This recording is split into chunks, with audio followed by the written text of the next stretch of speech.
اخواتي وحبايبي طلاب الصف الثالث الاعدادي، اهلا بكم في قناتكم قناة المستر. طبعا انت هنا في المكان الصح.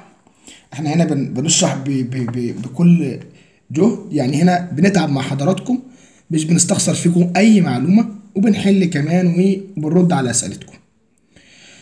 يعني اطلب منك طلب بسيط جدا، يعني سهل، انت بس ترفع الفيديو وتعمل لايك واشتراك. يعني ده طلب كده بسيط جدا. يعني الحمد لله شرحنا الدرس الأول في الجغرافيا، وشرحنا الدرس الأول في التاريخ. النهاردة هنشرح الدرس التاني في الجغرافيا، الرعي والثروة الحيوانية والسمكية. درس سهل جدا، درس لطيف، مش هياخد معانا نص ساعة حتى. لو حد محتاج المذكرة دي أو الملزمة دي خاصة بينا احنا، تمام، خاصة بالمستر أبانوب سعد.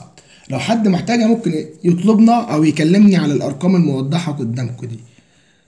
تمام، نبدأ بسم الله. الدرس التاني بيتكلم على الرعي وتربية الحيوانات عامة. حلو. يرتبط بقى النشاط الرعوي اللي هو تربية الحيوانات، أكيد طبعا بيرتبط بالحشائش، يعني لازم يكون في حشائش عشان تاكلها الحيوانات. يعني الحيوانات تتغذى على إيه مثلا؟ تتغذى على الرملة، الطوب الرملة، طبعا هتتغذى على الحشائش. عندنا نوعين من الحشائش في العالم تتغذى عليهم الحيوانات. عندنا حشائش قصيرة وحشائش طويلة. الحشائش القصيرة مثل الاستبس، حشائش الاستبس دي واحنا عارفينها وسمعناها كذا مرة من أولى لحد تالتة، حشائش الاستبس. والحشائش الطويلة زي السافانا، حشائش السافانا. تمام يا مستر. أنا سمعت يا مستر قبل كده يعني واحنا برضه في أولى في الترم الأول من تالتة إعدادي، خدنا إن حشائش السافانا دي حديقة حيوان طبيعية، يعني فيها حيوانات آكلة اللحوم، يعني فيها اسود ونمور والحاجات دي كلها. ازاي هنربي فيها ابقار وماعز ونرعي فيها اغنام؟ مش الحيوانات اكلة اللحوم دي ممكن تاكلهم؟ اقول لك يا حبيبي، في مناطق معينة من حشائش السفنة هي اللي فيها اسود وفيها حيوانات اكلة لحوم، يعني مش في جميع مناطق حشائش السفنة. تمام.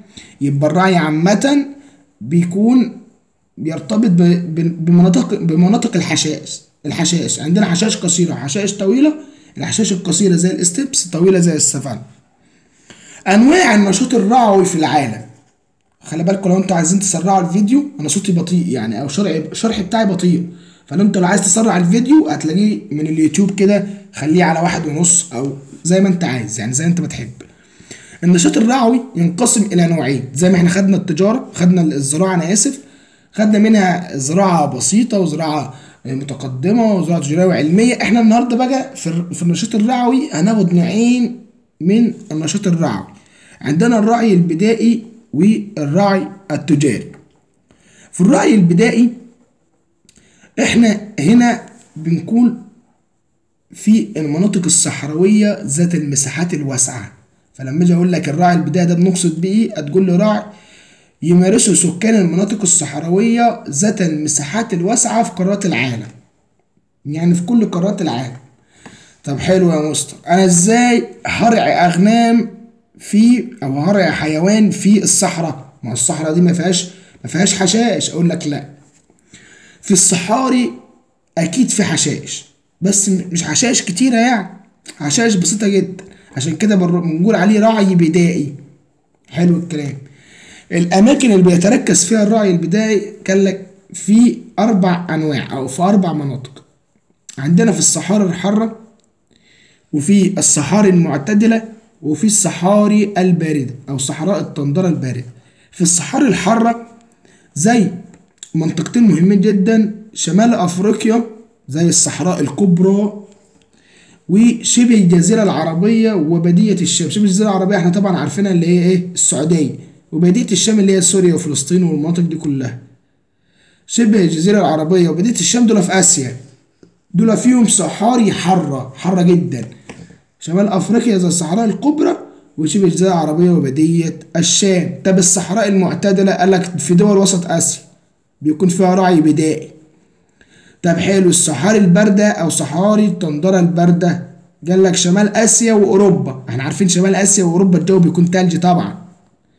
طب ايه الحيوان اللي هيطلع في الجو البرد دوت في الصحراء التندرة الباردة؟ قال لك حيوان الرنة. حيوان الرنة ده بيتغذى على بعض الطحالب بعض الطحالب الحشائش البسيطه جدا الموجوده في الصحاري البارده. حيوان الرن ده برضه احنا بنذبحه وناكله، خلي بالكم، بس مش عندنا احنا طبعا، في اوروبا، احنا مش عايشين في المناطق البارده. بيقول لك بيكلمك بقى كده الراعي البدائي خلص، بس في نقطتين مهمين جدا. اعداد السكان او الاشخاص العاملين بالرعي البدائي عددهم بيتناقص على طول. في اسباب مختلفه لكل واحده، فقال لك اعداد العمال الذين او الرعويين الذين يشتغلوا بحرفه الرعي في شبه الجزيره العربيه وبديه الشام عددهم يتناقص، بما تفسر السبب ايه؟ قال لك بسبب تدفق البترول وتوطين البدو. بسبب تدفق ايه؟ البترول وتوطين البدو. ازاي؟ طبعا ممكن واحد بتاع غنم سعودي عادي كده او خليج من دول الخليج بيرعي غنم في الصحراء، في منطقه في الصحراء، المنطقه اللي هو بيرعي عندها غنم دي ممكن يكون تحتيها بترول بملايين الدولارات وهو ما يعرفش. فتم اكتشاف هذه المنطقه ان فيها بترول. هل هو يرعي غنم تاني ولا هيمسك الغنمات دول يرميهم في البحر وهيقعد هو في فيلا ويشتغل بقى في البترول؟ ده اللي خلى الرعي جل خالص في دول الخليج، في شبه الجزيره العربيه وبديه الشام، بسبب توطين البدو. يعني بياخدوا البدو من الصحراء ويسكنوهم في ايه؟ في عمارات وفي بيوت نظيفه في مدن، بيسكنوهم يعني بيخلوهم في مدن وحضر، بدل ما هم في البدو في الصحراء بيخلوهم في المدن. طب حلو، عدد العمال الذين يعملون بحرفة الرعي البدائي في الصحراء المعتدلة يعني في دول وسط آسيا عددهم بيتناقص برضه. السبب هنا يختلف بقى. السبب قالك بسبب انتشار التعليم، هم خلاص حبوا التعليم وسابوا الرعي ده، سابوا الرعي. طب لما يتعلموا هيمارسوا حرفة ايه تاني غير حرفة الرعي؟ قالك هيمارسوا حرفة الصناعة او الزراعة او الخدمات الاخرى، زي اللي هو ممكن يكون دكتور، معلم كده يعني. ده بالنسبة للرعي البدائي. طب بالنسبة للرعي التجاري، الرعي التجاري سهل جدا. الرعي التجاري يرتبط تربية الحيوانات في الرعي التجاري طبعا في المناطق ايه؟ حشائش، في مناطق الحشائش، سواء كانت الحشائش السافانا او حشائش الاستبس. وخلي بالك حشائش الاستبس دي احنا اطلقنا عليها اسم مختلف اسمه حشائش البراري، بس فين؟ في امريكا الشماليه. يعني امريكا الشماليه او الولايات المتحده الامريكيه اللي هي موجوده في امريكا الشماليه بتقول على حشائش الاستبس اسم مختلف اسمها حشائش البراري. خلينا مركزين في النقطه دي، تمام؟ الرعي التجاري طبعا بيعتمد على اساليب علميه حديثه، بيهدف الى الانتاج التجاري العالمي، يعني بيهدف للتصدير. طبعا الحيوانات هنا بياخدوا منها ايه؟ بياخدوا منها لحوم والبان. كل نوع من الحيوانات بيتربى في مزرعه خاصه بيه، مش بيبقى فيه اختلاط بين الحيوانات. يعني ما ينفعش تلاقي غنمه او معزه جنبها بقره، لا، بيربوا الابقار وحديها في مزارع مختلفه والاغنام وحديها في مزارع مختلفه، وبيطلعوا منهم لحوم والبان وصوف وحاجات مختلفه. ده في الرعي التجاري. طبعا اماكن وجود الرعي التجاري هتلاقيه في قارات العالم الحديث. احنا عارفين قارات العالم القديم وقارات العالم الحديث. قارات العالم الحديث هم 4: امريكا الشماليه، امريكا الجنوبيه، استراليا، القاره القطبيه الجنوبيه اللي هي انتاركتيكا. انتاركتيكا دي الانسان ما ينفعش يعيش فيها، فطبعا مش هنربي فيها حيوانات، فطلع انتاركتيكا من قارات العالم الحديث، وخلي معانا اول 3 قارات اللي هي امريكا الشماليه، امريكا الجنوبيه، استراليا. هم دول اماكن انتشار الرعي التجاري. في امريكا الشماليه طبعا اكبر دوله فيها اللي هي دوله الولايات المتحده الامريكيه، والحيوانات هناك بتتغذى على حشائش الاستبس اللي هي اسمها حشائش ايه؟ بين قوسين البراري. امريكا الجنوبيه هتلاقي فيها دوله الارجنتين، طبعا كلنا عارفين دوله الارجنتين عشان فيها عمك ميسي، تمام؟ واستراليا ما رضيش يدينا دوله يعني وريحنا، تمام. بعد كده الموارد الحيوانيه عندنا طبعا حيوانات كتير، بس احنا هناخد الابقار والاغنام. اهميه الابقار ايه؟ طبعا اللحوم. احنا اهم حاجه في البقره بنحبها، او هي اغلى حاجه في البقره هي اللحوم. فقال لك اهميه الابقار في انها مصدر رئيسي للحوم لغالبيه سكان العالم. ونسبه كبيره من الابقار نفسها، مش من لحوم الابقار، من الابقار نفسها بتدخل في التجاره الدوليه، عشان بعد كده نعرف ان لحوم الابقار دي يعني بتدخل نسبه صغيره منها 8% في التجاره الدوليه، لكن الابقار نفسها في نسبه كبيره منها تدخل في التجاره الدوليه. يعني في ناس حاطه راس مال كبير جدا وبتتاجر في الابقار. اولى الدول في انتاج الابقار او في تربيه الابقار هي الهند. هي ايه؟ الهند. طب ليه الهند يا مستر؟ اقول لك ان الهند بيعبدوا البقر، فمش مستحيل يذبحوا البقره، فهتلاقي الابقار عندهم كتير جدا عشان هم بيعبدوا البقر. فالهند دي اولى دول العالم في انتاج الابقار. خلت بقى اولى قارات العالم في انتاج الابقار هتلاقيها اسيا، عشان اسيا دي جواها الهند. تمام. بعد كده قاره امريكا الجنوبيه. طب الاغنام يا مستر؟ اقول لك الاغنام الاهميه الاقتصاديه بتاعتها سهله جدا. انت بتاخد من الغنم لحمه وصوف، فالاهميه بتاعتها اللحوم والصوف بتاعها. طبعا الاغنام لازم تتربى في مناطق الرعي التجاري اللي بيكون فيها حشائش، اللي بيكون يتوفر فيها ايه؟ الحشائش، اللي هي حشائش السبس وحشائش السافانا. اولى دول العالم في تربيه الاغنام هي الصين، بعد كده الهند، بعد كده استراليا. بما تفسر ليه الدول دي هي الاولى في تربيه الاغنام، هنقول بسبب وفره الحشائش. طب يا مستر، الصين دي اولى دول العالم في الانتاج، في انتاج الاغنام، ولا اولى دول العالم في انتاج صوف الاغنام؟ اقول لك دي اولى دول العالم في انتاج الاغنام، يعني هي اللي بتربي الاغنام. اكتر دولة عندها اغنام في العالم كله هي الصين. لكن اول دولة في انتاج صوف الاغنام، الصوف اللي على الاغنام ده، هتلاقي استراليا. هتلاقي مين؟ استراليا. ازاي يا مستر؟ هي مش اكبر دولة عندها غنم كتير، المفروض هي اللي يكون عندها صوف كتير. اقول لك لا، استراليا دي بالذات عندها اغنام بس نوعها مختلف شوية، اسمها اغنام المارينو. اغنام ايه؟ المارينو. اغنام المارينو دي الصوف بتاعها غزير جدا، غزير. ممكن غنمة واحدة من اغنام المارينو ده تطلع يعني كده ايه، شيلتين او تطلع كمية كبيرة قوي من الصوف. الكمية الكبيرة دي ممكن تقارنها ب7 أو 8 غنمات من الأغنام العادية. فاحنا عايزين نعرف إن دولة استراليا دي أولى دول العالم في إنتاج الصوف، لكن الصين أولى دول العالم في تربية الأغنام. تمام؟ تمام. في حيوانات أخرى بقى بنطلع منها لحوم بناكلها، زي الجاموس، الخنازير، طبعا الإبل بس الإبل غالية، زي المعيز، زي حيوان الرنة اللي موجود فين؟ اللي اتكلمنا عنه، قلنا له في الصحراء الطندرة. الرنة ده عامل زي برضو إيه؟ زي الغزالة كده أو زي المعزة، بنذبحه وبناكل اللحوم بتاعته برضه. المنتجات الحيوانية، طبعا المنتجات الحيوانية اللحوم، الألبان، الصوف، الجلد، ده كله بناخده منين؟ من الحيوانات. أهم واحدة فيهم هي اللحوم، هي المصدر الرئيسي اللي احنا عايزينه من الحيوان كله. يعني احنا بنربي الحيوان عشان اللحمه بتاعته من الاخر كده. يبقى انت يا بقره وانت يا جاموسه احنا بنربيك وبنعطف عليك وبنوكلك عشان اللحمه بتاعتك، مش عشان جمال عيونك يعني. فاللحوم هي المنتج الرئيسي للحيوان. اللحوم دي زي ما قلنا فوق ان هي 8% بس منها بيدخل في التجاره الدوليه. 8% منها من اللحوم في العالم كله بيدخل في التجاره الدوليه. اولى دول العالم في انتاج اللحوم قالك الصين، بس معظم بقى الانتاج بتاعها من لحوم الخنازير، فهي دوله تجرف. بعد كده الولايات المتحده الامريكيه. الالبان بقى، طبعا الالبان يعني مهمه لغذاء الاطفال ولغذائنا احنا يعني، فمهمه جدا. فبيقول لك هي ثاني منتج بعد اللحوم، يعني هي احنا بنربي الحيوان ده عشان عايزين منه اول حاجه اللحم، تاني حاجه عايزين منك لبن يا جاموسه او يا بقره. تمام. مصر بقى بتنتج 6 طن من اللبن، 6 مليون طن من اللبن، ومع ذلك لا يكفي حاجة السكان. ليه يا عم 6 مليون طن مش بيكفي السكان؟ اقول لك اصل احنا عندنا مجعوفين في مصر. قال لك بما تفسر ايه السبب؟ السبب قال لك بسبب زيادة عدد السكان. سكان مصر عددهم كبير جدا، وكمان بسبب زيادة الاستهلاك. المصريين عندنا اهو يعني ممكن اي واحد بره ممكن يفطر بكوبايه لبن، لكن في مصر هتلاقيه بيفطر ببرميل لبن. يبقى بسبب زياده الاستهلاك وبسبب زياده عدد السكان. اولى الدول في انتاج الالبان هي الهند، بعدها الولايات المتحده الامريكيه. الصوف بقى، طبعا الصوف احنا عارفينه، صوف الاغنام. صوف الاغنام ده ماده خام بتدخل في صناعه نسيج الصوف. نسيج ايه؟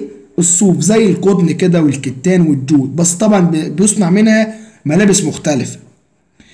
زي ما قلنا استراليا هي اولى دول العالم في انتاج ايه؟ الصوف، بسبب ايه؟ اغنام المارينو اللي موجوده في استراليا. في اغنام اسمها اغنام المارينو، ده غزيره، اغنام كبيره جدا. ممكن تكتب على جوجل اغنام المارينو وشوف شكلها، غزيره في الصوف. فهم بيجصوا الصوف بتاعها وبيستخدموه في صناعة الملابس، وبعد كده الصين. طبعا الجلود احنا عارفين الجلود دي بيتم تبغيها وبنصنع منها منتجات جلدية مختلفة، زي الكوتشي مثلا، كوتشي الجلد او جزمة الجلد، وزي الشنط الجلد والحزام الجلد، الحاجات دي كلها. ده بالنسبة للمنتجات الحيوانية. قال لك ازدياد معدل استهلاك اللحوم في العالم بما تفسر. للحوم المعدل بتاعها زاد جدا في الاستهلاك، قال لك بسبب ارتفاع مستوى المعيشة. الناس بقت معاها فلوس فبيشتروا لحمة على طول، فمعدل استهلاك اللحوم زاد. معدل استهلاك اللحوم زاد بسبب ارتفاع مستوى المعيشة. طب حلو، السؤال اللي احنا قلناه فوق، مصر تنتج 6 مليون طن من الألبان، مع ذلك لا يكفي حاجة السكان. يعني بعد ما مصر بتنتج الرقم الكبير جو دوت مش بيكفي عدد السكان. جالك بسبب زيادة عدد السكان وبسبب زيادة الاستهلاك. الدواجن بقى، احنا خدنا بقى الأبقار والأغنام، هناخد بقى الدواجن. طبعا انا مكسوف اقول لك اهميه الدواجن ايه. انت بتاخد ايه من الدواجن؟ لحوم، لا بنطبخها، بنعملها كده نشويها، نشوي اللحمه بتاعت الفراخ وناخد منها بيض، يبقى لا لحوم لا بيض. دي اهميه الدواجن. اولى الدول في انتاج الدواجن هي الولايات المتحده الامريكيه، عندها دواجن كتير، عندهم فراخ كتير. بعد كده الصين. الاسماك بقى، اهميه الاسماك تعتبر او بنعتبرها زي اللحوم بالظبط، غذاء رئيسي. قال لك الاسماك دي غذاء رئيسي لكتير من سكان العالم، وخاصه بقى السكان اللي قاعدين فين؟ في المناطق الساحليه على البحار او المحيطات. يبقى خاصه السكان الساكنين في المناطق الساحليه على البحار والمحيطات، دول الغذاء بتاعهم الرئيسي هو ايه؟ هو الاسماك. يعني مثلا انت لو جيت هنا في الريف هتلاقي الغذاء الرئيسي لسكان الريف هو الفول والطعميه.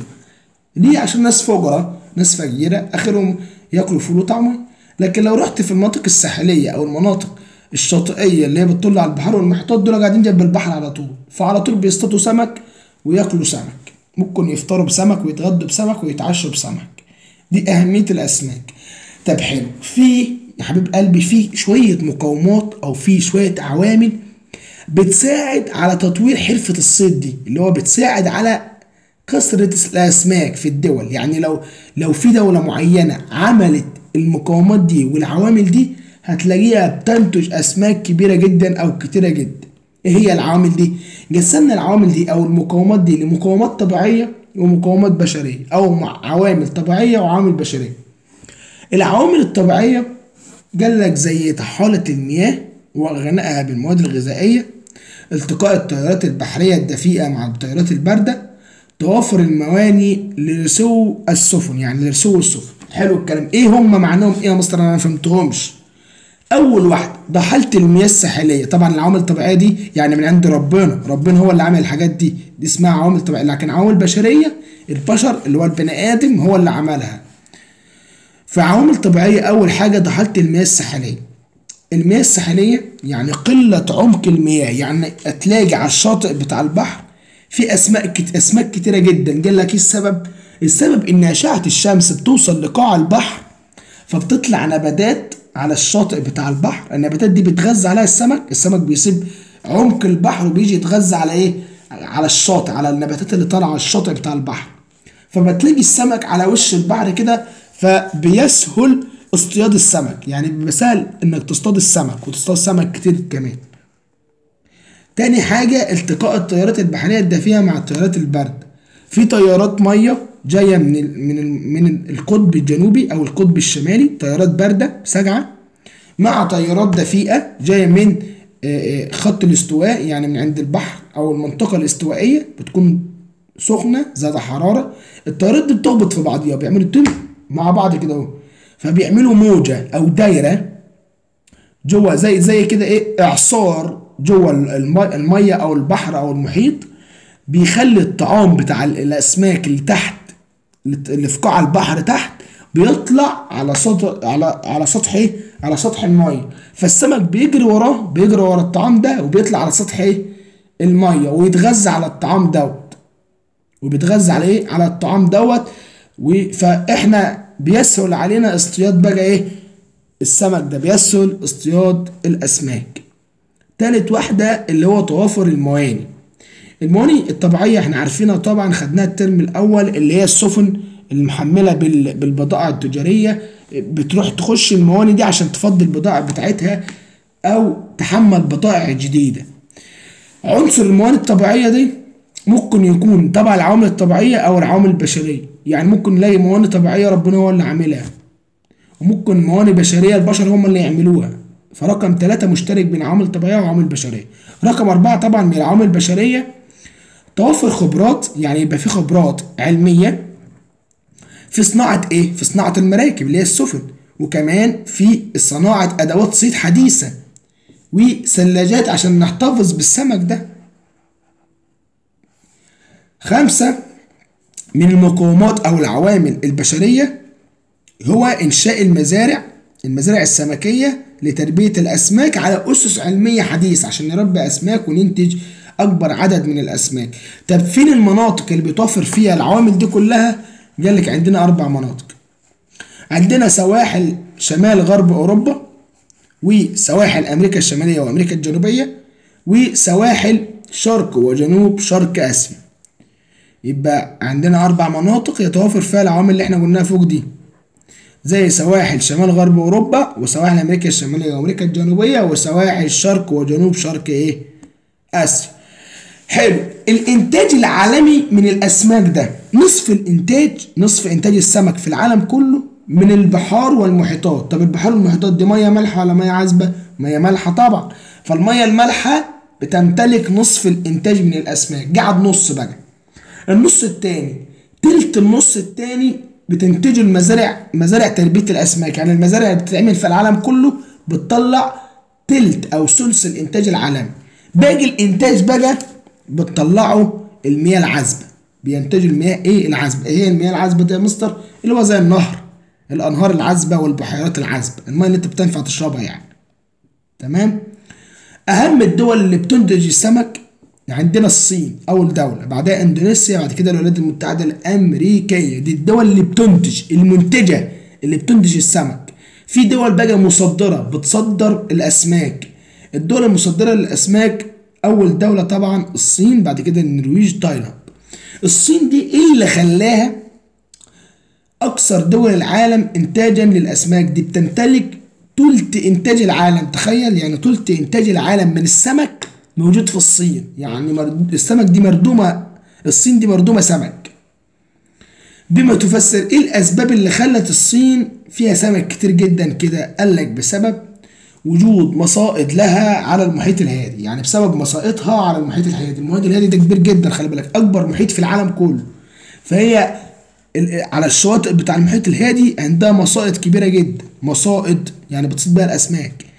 وكمان بسبب وجود الأنهار والبحيرات ومزارع تربية الأسماك، ده اللي خلى الصين تنتج أكثر من ثلث إنتاج العالم من الأسماك.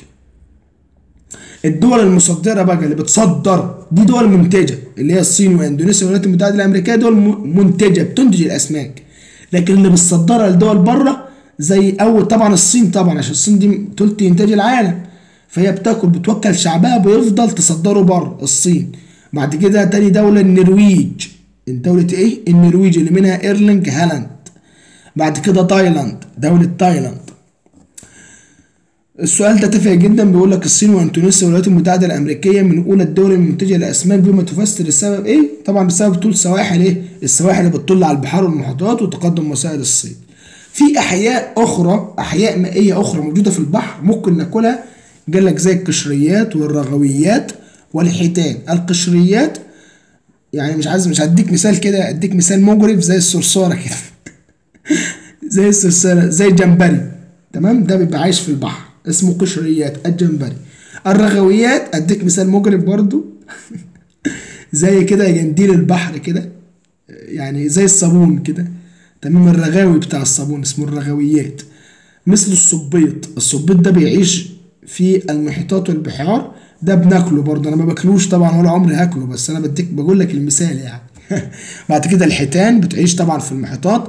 الحيتان دي مش الحيتان الكبيره قوي، لا، في حيتان صغيره برضه بنصطادها بتبقى موجوده في المحيطات، بنستفاد من اللحم بتاعها، من اللحوم بتاع الحيتان، وكمان الشحوم او الزيوت اللي موجوده في الحيتان. الشحوم والزيوت اللي موجوده في الحيتان دي نادره جدا، وكمان بنستخدمها في يعني في الادوات الصحيه، يعني بنعمل منها ادوات وبنعمل منها علاج للاعصاب، مهم جدا يعني.